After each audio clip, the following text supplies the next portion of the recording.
हमारे YouTube channel सच्ची कहानी में आज आपका फिर से पुनः स्वागत है एक नई ज्ञानवर्धक कहानी के साथ। दोस्तों, ये कहानी बड़ी ज्ञानवर्धक और शिक्षाप्रद है जो हम आप लोगों को इस कहानी से एक अच्छी सीख देने के लिए जा रहे हैं कि जो स्त्री 4 काम अपने पति से छिपाकर करती है वो स्त्री 100% चरित्रहीन हुआ करती है।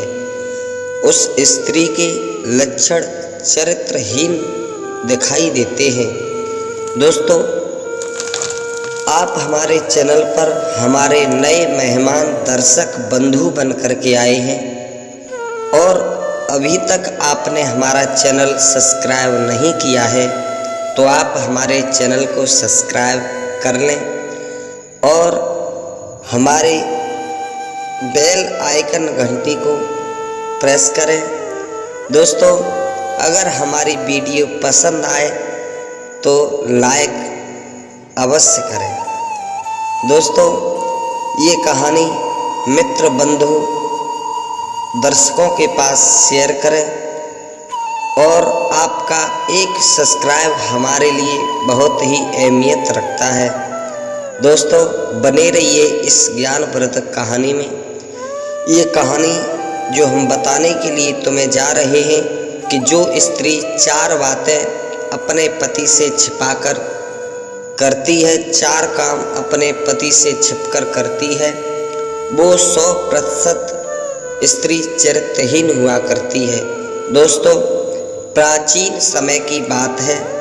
बहुत पुराने समय में किसी गांव में एक लोहार रहता था।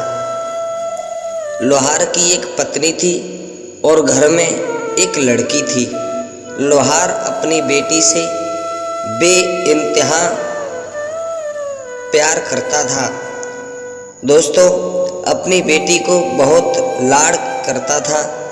किसी भी बात की अगर उसकी बेटी उससे कहती तो वो मना नहीं करता था, चाहे उसे कुछ भी करना पड़े।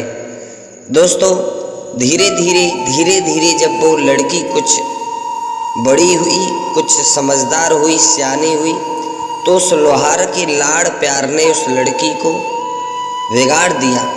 दोस्तों, बात बात पर रूठ जाया करती थी तो लोहार तरह तरह की बातें बोलकर उसे मनाया करता था। माँ बाप के प्यार से ही बच्चे बिगड़ते हैं। दोस्तों, हम ये नहीं कहते कि आप अपनी संतान से प्रेम न करो, लेकिन उतनी करो जो संतान बिगड़ने न पाए। दोस्तों, जब लोहार की बेटी शादी योग्य हो गई तो उस लोहार ने अपनी बेटी का विवाह एक पड़ोस के गांव में कर दिया और शादी करने के बाद बड़ी धूमधाम से वो लड़की अपने ससुराल के लिए गई। ससुराल जाने के बाद जब कुछ दिन के बाद वो लड़की अपने मायके यानी अपने पिता के घर आई तो पिताजी ने अपनी लड़की को रोक लिया कुछ दिन के लिए। जमाई राजा छोड़ करके चले गए। लड़की धीरे धीरे लोहार के घर रहने लगी। तो क्या हुआ, जो लड़की थी उसका हित एक पड़ोस के घर ब्राह्मण के लड़के से हो गया और उस लड़की का हित उस ब्राह्मण से हो गया। दिन रात उसके ही बारे में सोचती रहती और समय मिलने पर उस ब्राह्मण के लड़के से मिलने के लिए जाती रहती थी। जब ये बात लोहार ने देखी कि मेरी बेटी मेरे हाथों से निकल चुकी है और ये ब्राह्मण के लड़के से प्रेम करती है, मित्रता करती है, ये अच्छा नहीं है, क्योंकि हमने इसकी शादी कर दी और शादी करने के बाद भी ये लड़की ब्राह्मण के लड़के से प्रेम करती है, तो अपने जमाई राजा को खबर कर। ससुर के कहने के अनुसार जमाई राजा जब अपनी ससुराल आए हैं, यानी उस लोहार के घर आए। लोहार के घर आने के बाद रात में रुके, तो उसी रात उस लोहार की बेटी अपने प्रेमी से मिलने के लिए आधी रात के समय निकल करके चली। तो उस लड़की के पति यानी लोहार के जमाई की आंखें खुल गईं। बोले आधी रात के समय और एक विवाहित लड़की कहाँ जा रही है। तो वो लोहार का जमाई उस लड़की के पीछे पीछे चला। वो लड़की एक ब्राह्मण के लड़के से मिलने के लिए गई। देखने के बाद उसकी आंखें फटी की फटी रह गईं और वो वापस उन्हीं पैर चला आया और सो गया। दूसरा दिन हुआ, उसने कुछ नहीं बोला। दूसरे दिन अपनी पत्नी को अपने साथ लेकर के, उस लोहार की बेटी को अपने साथ लेकर के और अपने घर चला गया। लड़के को सारा हाल उसका पता था, लेकिन वो लड़का उसी नज़र से उस लड़की को देखता कि ये लड़की बदचलन है, चरित्रहीन है, ये कुछ भी करा सकती है, इससे सावधान रहना ही एक अक्लमंदी है और एक बुद्धिमानी है। धीरे धीरे जब समय व्यतीत होता चला गया तो एक दिन उस लड़के ने मन में विचार किया कि मैं आज अपनी पत्नी की परीक्षा लें। तो परीक्षा लेने के लिए वो लड़का गया है और अपना भेष बदल लिया।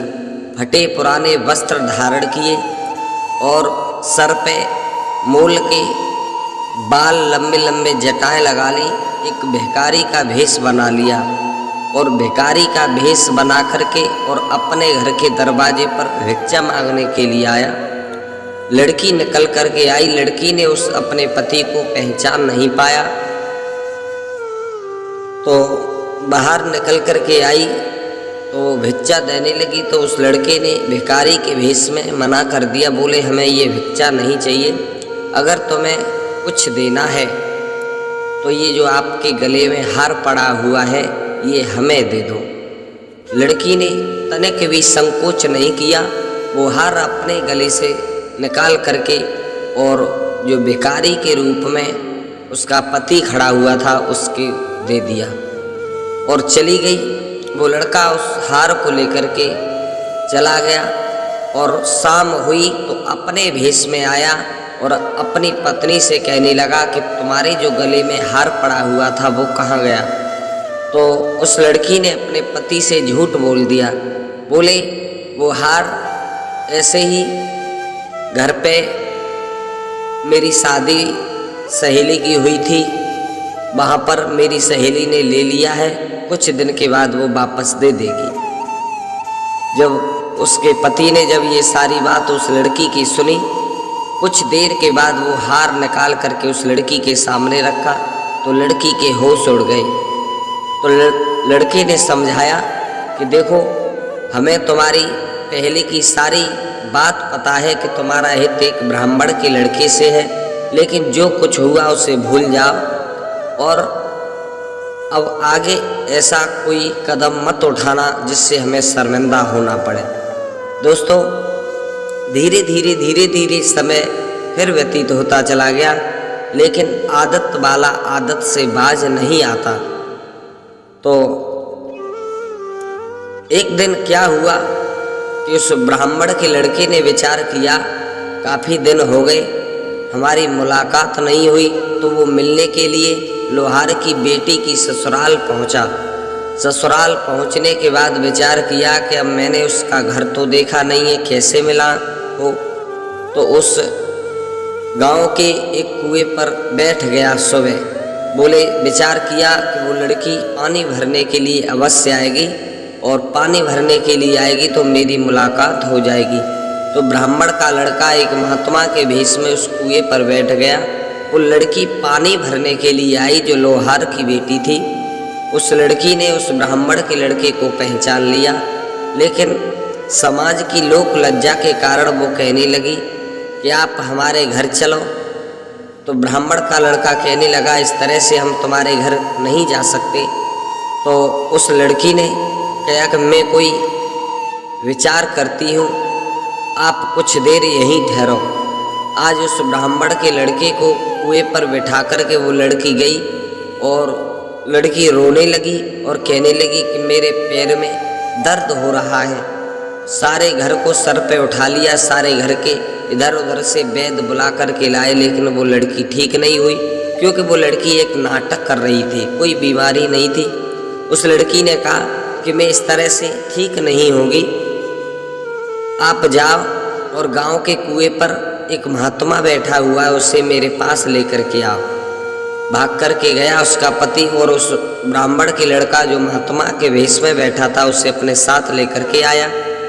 साथ ला कर के लड़की ने उस ब्राह्मण के लड़के को देखा तो उसने थोड़ा बहुत इधर उधर किया और उस लड़की का दर्द था ही नहीं, वो तो ठीक हो गई। ठीक होने के बाद कुछ शांत होने के बाद लड़की का पति बोला, महात्मा जी आप कुछ दिन तक हमारे घर पे ठहरो, जब ये स्वस्थ हो जाएगी तो आप चले जाना। तो एक कमरे में ब्राह्मण को रोक दिया। तो उस कमरे में जब उस ब्राह्मण को रोक दिया तो वो स्त्री चुपके से रात में उससे मिलने जाया करती थी, लेकिन उस लड़के ने फिर देख लिया एक दिन। तो वो कहने लगा कि मैंने तुम्हें पहले मना किया था लेकिन आप नहीं मानी, लेकिन अब मैं तुम्हें छोड़ करके जा रहा हूँ। आज वो लड़का उस लोहार की लड़की को छोड़ करके चला और कहने लगा कि अगर मैं तुम्हारे साथ रहूँगा तो मेरा भी जीवन बर्बाद हो जाएगा, समाज में मुझे नीचा देखना पड़ेगा। दोस्तों वो लोहार का लड़का उस लड़की को छोड़ करके चला गया। दोस्तों जो 4 बातें हैं, 4 काम हैं जो स्त्री अपने पति से छिप करके करती है, वो पहला, जो स्त्री ज़्यादा बोलती है, अपने पति की झूठी कसमें खाया करती है, बात बात पर हंसना मुस्कराना उसका स्वभाव है, वो स्त्री वास्तविक 100% चरित्रहीन है। दूसरा लक्षण, जो स्त्री विवाह के बाद गैर मर्द से हित करती है, प्रेम करती है, तो वो भी चरित्रहीन स्त्रियों में आती है। तीसरी बात यह है कि जो स्त्री अपने पति के सामने दूसरे मर्दों की बढ़ाई करती है, दूसरे पुरुषों की प्रशंसा करती है, वो लड़की चरित्रहीन का पात्र होती है। दोस्तों चौथी बात ये जो हम तुम्हें बताने के लिए जा रहे हैं, चौथी बात ये है कि ये स्त्री अपने पति की बार बार झूठी कसमें खाती है, झूठे वादे करती है, ये स्त्री चरित्रहीन ही हुआ करती है। दोस्तों ये कहानी जो आप लोगों के बीच में दी